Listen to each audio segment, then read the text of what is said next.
ভট্টাচার্যের গালে গালে মেঘদূত ভট্টাচার্যের গালে গালে সৌরভ ভট্টাচার্যের গালে গালে সৌরভ ভট্টাচার্যের গালে গালে পিউ দৌড়ের গালে গালে পিউ দৌড়ের গালে গালে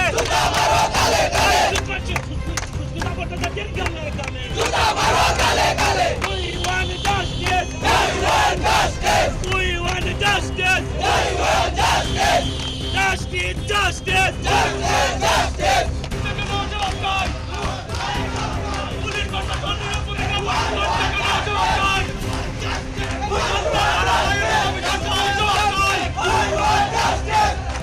প্রশাসনজিতের হত্যাকারীকে 4 দিন অতিক্রান্ত হওয়ার পরেও পুলিশ প্রশাসন নীরব ভূমিকায় আছে। আমরা এর জন্য জবাব চাই।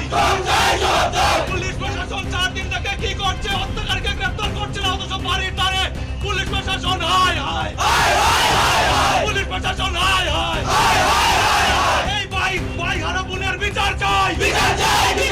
পুলিশ প্রশাসন কোথায়? তুমি 4 দিনের মধ্যেও গ্রেফতার করতে পারছো না। তোমার ভূমিকা নিয়ে প্রশ্ন উঠছে। পুলিশ প্রশাসন হায় হায় We want justice. অবিলম্বে সংগীতা ভট্টাচার্যকে 24 ঘন্টার মধ্যে গ্রেফতার করতে হবে। এই সুশিক্ষিত স্কুলের মালিকের ছেলে মেঘদীপ ভট্টাচার্যকে অবিলম্বে গ্রেফতার করতে হবে। বড় একটা ঘটনা আমাদের ধর্মনগরের রাজ্যে হয়ে ডিস্ট্রিক্টে হয়ে গেল, যেটার এখন পর্যন্ত কোনো সুষ্ঠু বিচার পায়নি। আমরা কালকে রাত্রে মৌন মিছিল করেছিলাম। তা আমাদের মৌন মিছিলের মূল উদ্দেশ্য ছিল যে আমরা প্রশাসনের সাথে আছি, প্রশাসন যাতে আসামিকে গ্রেপ্তার করে। কিন্তু কালকে ওই মিছিল করার পরেও 6-7 ঘন্টা পেরিয়ে গেল, এখন পর্যন্ত প্রশাসনের কোনো আমরা ভূমিকা দেখতে পাইনি। তার কারণে আজকে আমরা আন্দোলনে নেমেছি। আমরা আপনাদের এই চ্যানেলের মাধ্যমে এটাই বলতে চাই, আজকে যদি 24 ঘন্টার মাধ্যমে, এখন থেকে 24 ঘন্টার মাধ্যমে যদি এই আসামিদেরকে গ্রেপ্তার না করতে পারা যায়, তাহলে সমগ্র ত্রিপুরাবাসী ধর্মনগরবাসী বৃহত্তর থেকে বৃহত্তর আন্দোলনে যেতে পারবে। আপনার নাম? আমার নাম অসীম মল্লিক। যাদের বিরুদ্ধে অভিযোগ, যারা এই ঘটনা ঘটিয়েছে, তাদের নাম কি? তাদের একজনের নাম সংগীতা ভট্টাচার্য, একজনের নাম সুস্মিতা ভট্টাচার্য, আর একজনের নাম সৌরভ ভট্টাচার্য, পিউদর এবং মেঘদীপ ভট্টাচার্য। তাদের মধ্যে একজনকে এখন প্রশাসন গ্রেপ্তার করেনি। 72 ঘন্টা অতিক্রম হতে যাচ্ছে।